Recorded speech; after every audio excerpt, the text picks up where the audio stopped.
Rusos y chinos en guerra por los recursos de África.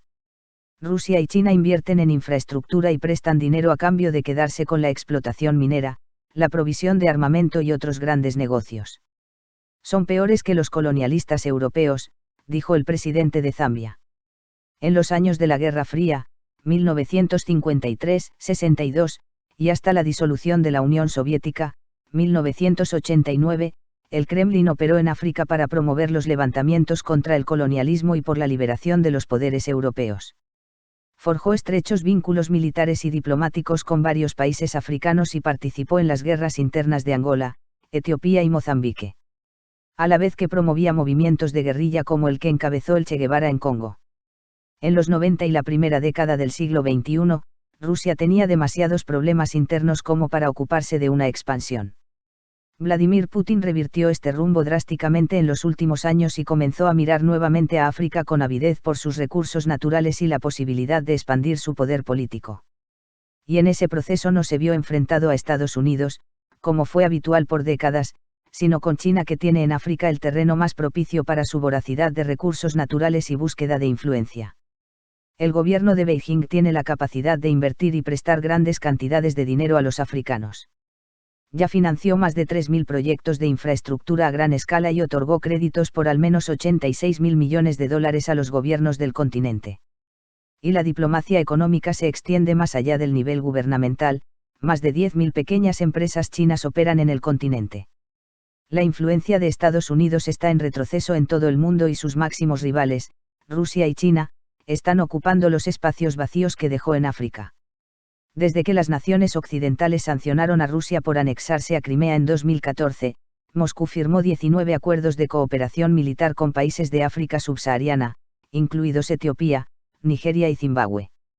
Moscú también está detrás de los 54 votos de los Estados miembros del continente en las Naciones Unidas, 3 de los cuales forman parte del Consejo de Seguridad, y que pueden resultar muy importantes para las ambiciones globales de Putin.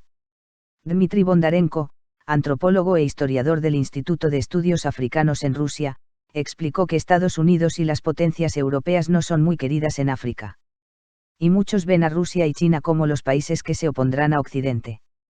De ahí que cualquier oferta que venga desde Moscú o Beijing sea bienvenida en la mayoría de los países africanos que necesitan financiamiento y mercados para expandir sus economías. Más del 50% de los países del mundo con la tasa de crecimiento anual más alta de los últimos 20 años son africanos. Para 2030, se espera que el 43% de todos los africanos se unan a las clases media y alta, y el consumo de los hogares se prevé que llegará a los 2,5 billones de dólares. Para 2035, la cantidad de jóvenes que alcanzarán la edad de trabajar en África superará la del resto del mundo en su conjunto. África está despegando y nadie se quiere perder el vuelo inaugural. Rusia demostró que está dispuesta a apostar en grande por este crecimiento. Entre 2010 y 2017, el comercio total ruso-africano aumentó de 1.600 millones de dólares a 4.200 millones. Pero esa es una cifra modesta si se la compara con la penetración china. Durante el mismo periodo, el comercio total de China con África subsahariana casi se duplicó y llegó a 165.000 millones de dólares. Mientras que Estados Unidos está en franca retirada. El comercio estadounidense en la región en esos 7 años se redujo a la mitad, para llegar a 37.000 millones de dólares.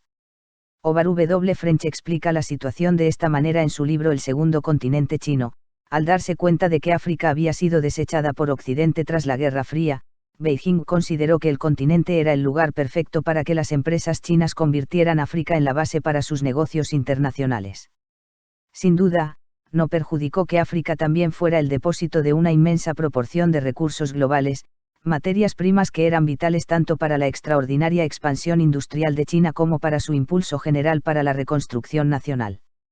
El Politburó del PC chino también apuesta por una expansión cultural. Abrió en África más de 50 institutos Confucio que cumplen la doble función de enseñar chino mandarín, promover la cultura china y difundir las ideas del aggiornamento económico-político del maoísmo. Las compañías tecnológicas como Huawei abrieron escuelas y universidades para enseñar tecnología. Tanzania es sede del Foro de Diplomacia Pública China-África que incorporó discusiones sobre cultura, bienestar público y bienestar tradicional para construir un entendimiento entre China y las naciones africanas, por lo que ambas partes ya no tendrán que depender de la prensa occidental para informarse. Las compañías tecnológicas como Huawei abrieron escuelas y universidades para enseñar tecnología, Reuters. Además, el foro sobre cooperación con los medios China-África se celebró en Beijing en junio pasado para mejorar el diálogo entre ambas partes y para permitir a China ayudar a África a lograr la excelencia de los medios y el progreso sostenible en la digitalización. La cooperación mediática entre Rusia y África también se está fortaleciendo.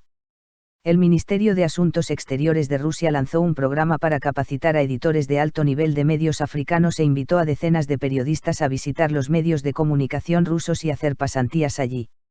Y ya hay inversiones rusas y chinas en medios de varios países africanos. Cuando la República Centroafricana, CAR, pidió ayuda el año pasado para luchar contra las milicias sublevadas, el expoder colonial, Francia, ofreció armas que había incautado en Somalia. Pero Rusia se opuso y envió 9 aviones cargados de armas junto con decenas de contratistas para entrenar al ejército centroafricano. De esa manera también se aseguraba de resguardar sus inversiones en los proyectos mineros que tiene en la región. Junto a las armas y los contratistas llegó Valery Zakharov, un oscuro personaje del Ministerio de Defensa ruso que se convirtió en asesor de seguridad del presidente Faustin Archange Touadera y procónsul de facto. CAR vive una guerra civil desde 2013, cuando los rebeldes musulmanes llamados Seleka conquistaron la capital, Bangui, y depusieron al presidente François Bozizé. En respuesta a la violencia y el saqueo de Seleka, las milicias cristianas anti-Balaka, anti-Machete, iniciaron una sangrienta limpieza étnica de la minoría musulmana del país. Los Selekas pronto se disolvieron y entregaron el poder sobre la capital a un gobierno reconocido internacionalmente. Pero el 80% del país todavía está gobernado por 14 diferentes milicias que luchan por el control del territorio y las minas de diamantes, oro, cobre o magnesio. El presidente Touadera fue a pedir ayuda a Rusia para enfrentar a los grupos rebeldes y firmó un acuerdo para explorar las posibilidades del desarrollo mutuamente beneficioso de los recursos naturales de África Central. Fue cuando Zakharov aterrizó en Bangui junto a 255 asesores militares oficiales y muchos más del grupo Wagner, una empresa contratista militar privada vinculada al Kremlin formada por paramilitares que combate en Ucrania y Siria. El multimillonario que supuestamente está detrás de Wagner, Yevgeny Prigozhin, es un ex colega del presidente ruso Vladimir Putin en la KGB y está acusado por el fiscal estadounidense Robert Mueller de ser uno de los promotores de la interferencia del gobierno ruso en las elecciones estadounidenses para favorecer a Donald Trump. 3 periodistas rusos que viajaron a CAR para investigar el papel de Wagner en la guerra civil en ese país fueron asesinados bajo circunstancias sospechosas. Zakharov, que vive en el Hotel Ledger Plaza de Bangui, construido por el exdictador libio Muammar Gaddafi, negó todas las acusaciones ante el único periodista que logró entrevistarlo. Algunos dicen que hay 5.000 Spetsnaz, fuerzas especiales rusas. Pero, ¿por qué Rusia debería hacer eso? Estamos aquí de acuerdo con el Consejo de Seguridad de las Naciones Unidas. Nada más. Rusia ha estado en CAR desde 1964. Ayudamos a construir la infraestructura de este país. Había maestros rusos en las escuelas y médicos rusos en los hospitales. Y ahora estamos de vuelta.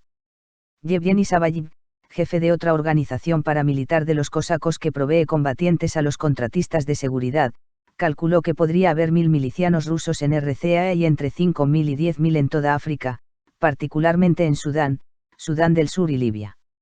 A pesar de esto, por ahora, Rusia está gozando de un periodo de relativas buenas relaciones con los países africanos en los que tiene intereses. China, que ya lleva décadas de penetración en el continente, está recibiendo gestos importantes de resistencia. El mes pasado, en Nairobi, Li Tiosuang, embajador de China en Kenia, amenazó con una guerra comercial con la nación de África Oriental. Esto se produjo después de una llamada del presidente de Kenia, Uhuru Kenyatta, para detener las importaciones de tilapia, una especie de pescado, china, que estaban inundando el mercado y perjudicando a la industria pesquera local. El gobierno chino respondió con enojo, diciendo que impondría sus propias sanciones a Kenia. También advirtió que podría retener los fondos de la segunda fase del ferrocarril, SGR, que unirá Nairobi con Mombasa, el principal puerto keniata en el Océano Índico. La construcción del SRG está financiado por la República Popular a un costo estimado de $3.200 millones y es el proyecto de infraestructura más grande de la historia de Kenia. En unos pocos días la retórica bajó de tono y Beijing aclaró que su asociación estratégica con Kenia no se vería afectada y que la importación de pescado no puede estar relacionada con otros proyectos conjuntos. Pero los keniatas ya no ven con buenos ojos la intromisión china.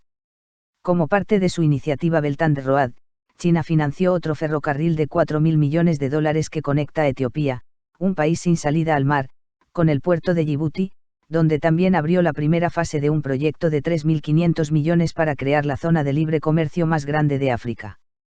Mientras tanto, en Zambia, está construyendo una planta de cemento al costo de 548 millones. Y varios otros países presentaron proyectos de gran envergadura a los emisarios de Beijing con la ilusión de que se concreten las inversiones. Es que China ofrece un menú único a los líderes africanos: préstamos, ayuda para el desarrollo y financiamiento de infraestructura, a cambio del acceso a los abundantes recursos naturales y los mercados emergentes del continente.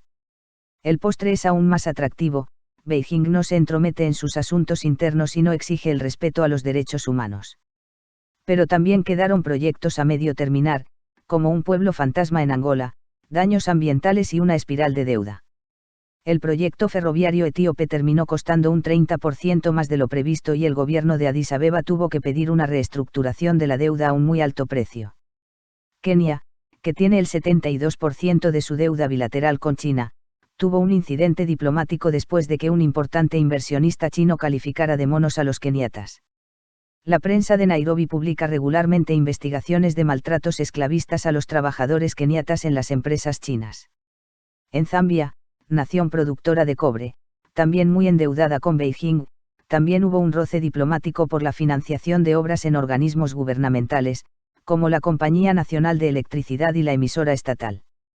Todo terminó con grandes manifestaciones en Lusaka con pancartas y camisetas con las inscripciones de Sai no 2 China y China igual Hitler.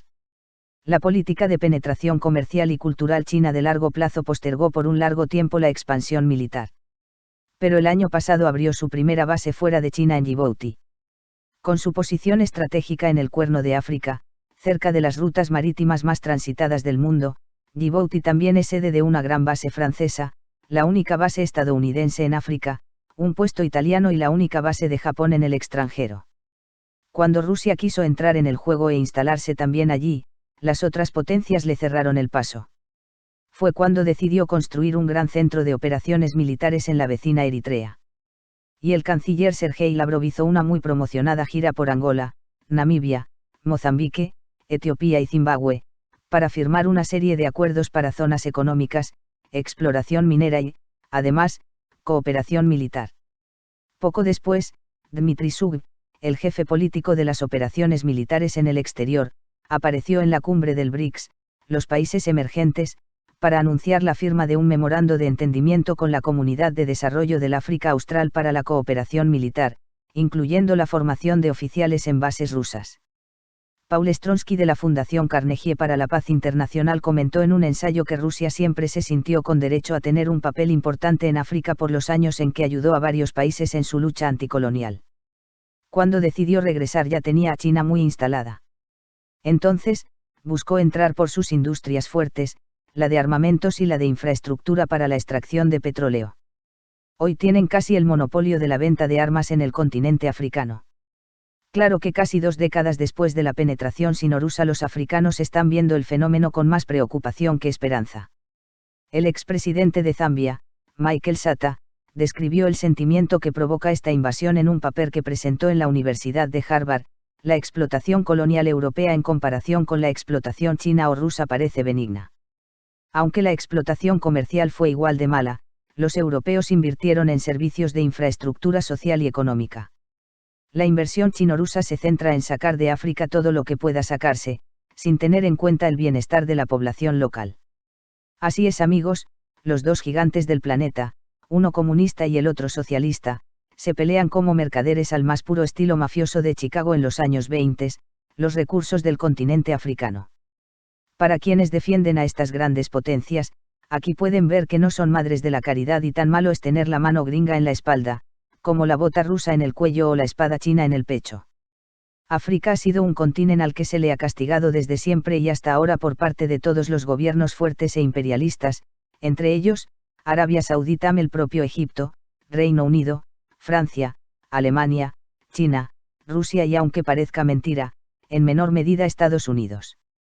Este enorme continente, lleno de bellezas naturales y riqueza en recursos naturales, costas y biodiversidad animal y vegetal así como fauna marina endémica. Urge ser protegido por todas las naciones. En este continente hay pueblos y tribus, oprimidos, pobres y explotados. Como ciudadano del mundo creo firmemente que la unión hace la fuerza y pienso que los ciudadanos de este planeta que queremos un mundo mejor, podemos hacer algo por nuestros propios países y por África si nos organizamos como sociedad y demandamos a las naciones poderosas respeto y dignidad, comenzando con nuestros propios gobiernos, principalmente en Latinoamérica, en donde todo indica que somos hermanos latinos solo de los dientes hacia afuera. Por ello, creemos que es tiempo de romper paradigmas y organizar un movimiento continental y latino que una estos pueblos y sirvamos de base y ejemplo para aquellos que quieran seguir un camino hacia el desarrollo y prosperidad. Pero como siempre en busca de respuestas, sabemos, que el buen juez por su casa empieza. Como África se ha convertido, para Rusia y China, en el nuevo territorio de disputa para su influencia comercial y política. África debe reconocer que China, al igual que Estados Unidos, Rusia, Reino Unido, Brasil y los demás, están en África no por el interés de África sino por el suyo propio. Esas son palabras de Sanusi Lamido Sanusi, otrora director del Banco Central de Nigeria, en un artículo de opinión que publicó en el Financial Times, en 2013. Sanusi reflejaba así una realidad que empezó con el colonialismo europeo, siguió con la puja de influencia entre Estados Unidos y la URSS durante la Guerra Fría y que ahora se puede aplicar a las nuevas fuerzas que buscan campo fértil para sus intereses económicos y políticos. A medida que Occidente ha empezado a reducir su presencia en África, ese vacío ha quedado a disposición de las estrategias que Pekín y Moscú puedan tener en el continente. China sí le da a África lo que necesita. Pero van China y Rusia camino a un enfrentamiento por establecer su hegemonía en África. China es, relativamente hablando, un recién llegado a África, pero ha desarrollado un agresivo proyecto de alta inversión y comercio que lo ha visto establecerse firmemente en varios países, particularmente subsaharianos, con grandes proyectos de infraestructura y cooperación económica.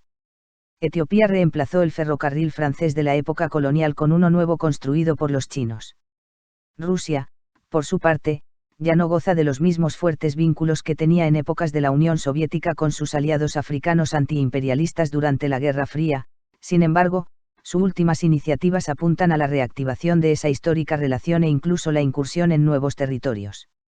Esas metas rusas quedaron en evidencia con la gira el pasado marzo del ministro de Relaciones Exteriores ruso, Sergei Lavrov, por Namibia, Zimbabue, Angola, Mozambique y Etiopía, países del antiguo eje de influencia de la URSS.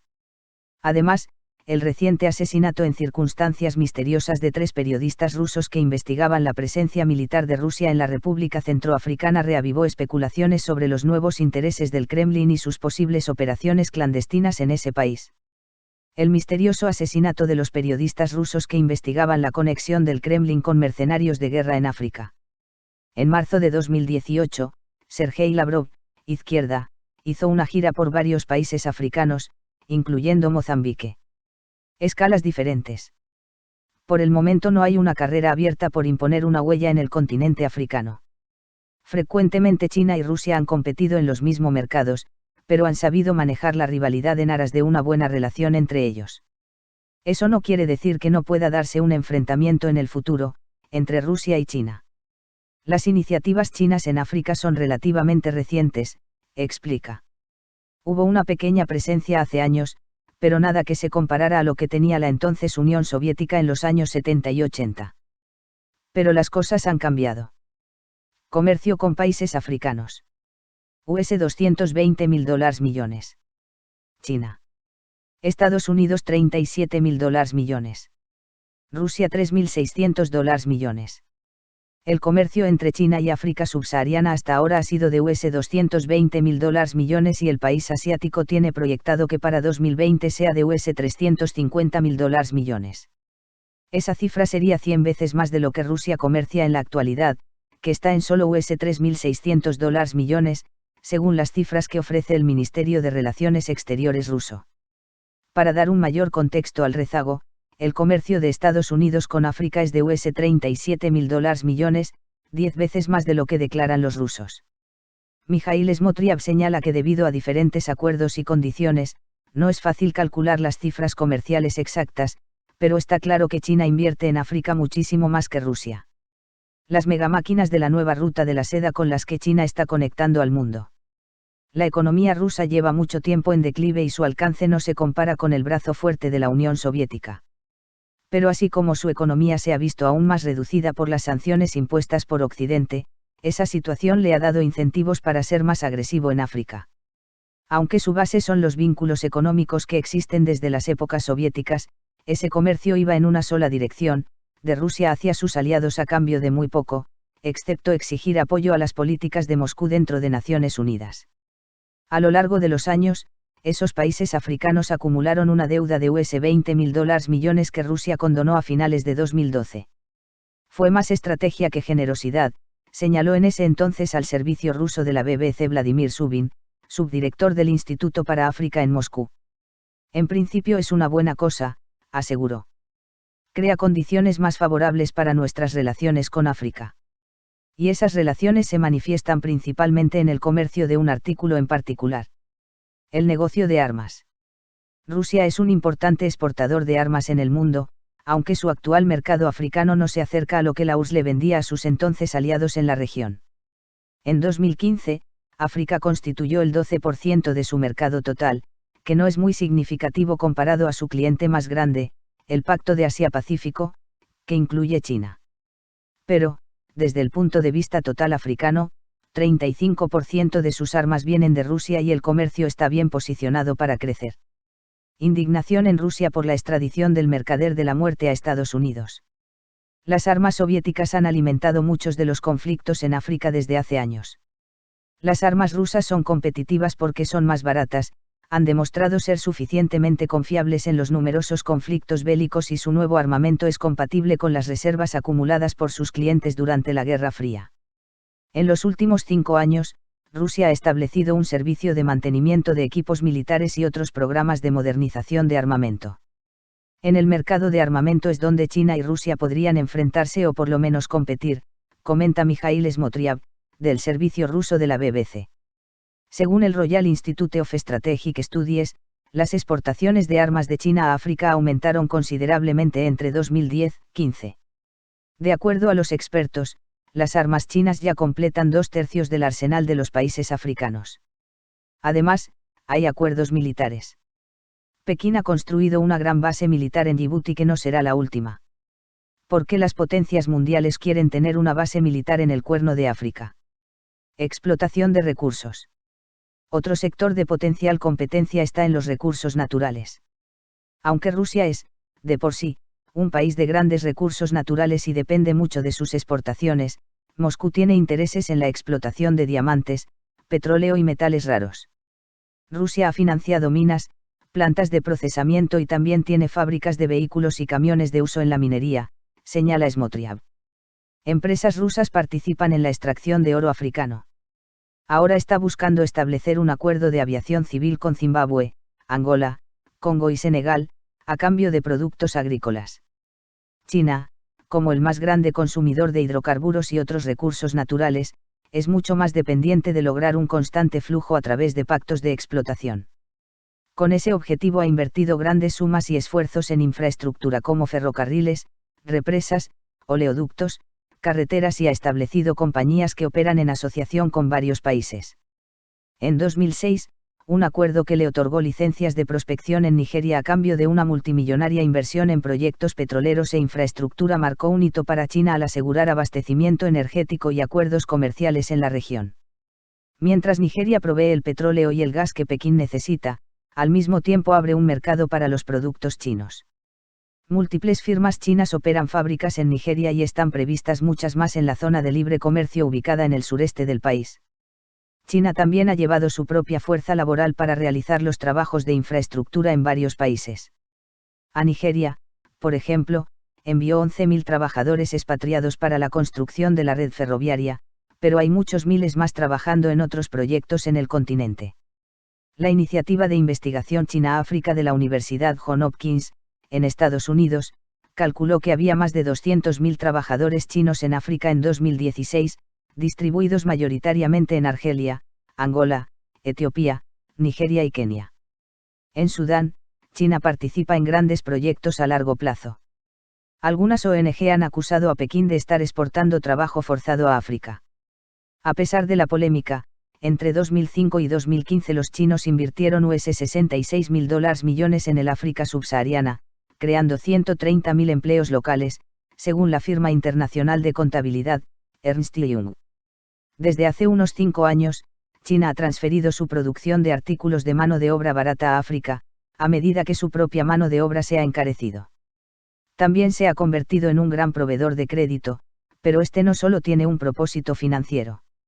Investigadores del Centro Internacional AIDATA han encontrado una relación directa entre el tamaño de la asistencia financiera que ofrece China a diferentes países africanos y la manera como votan en la ONU con respecto a resoluciones que puedan afectar a Pekín, como el no reconocimiento de Taiwán.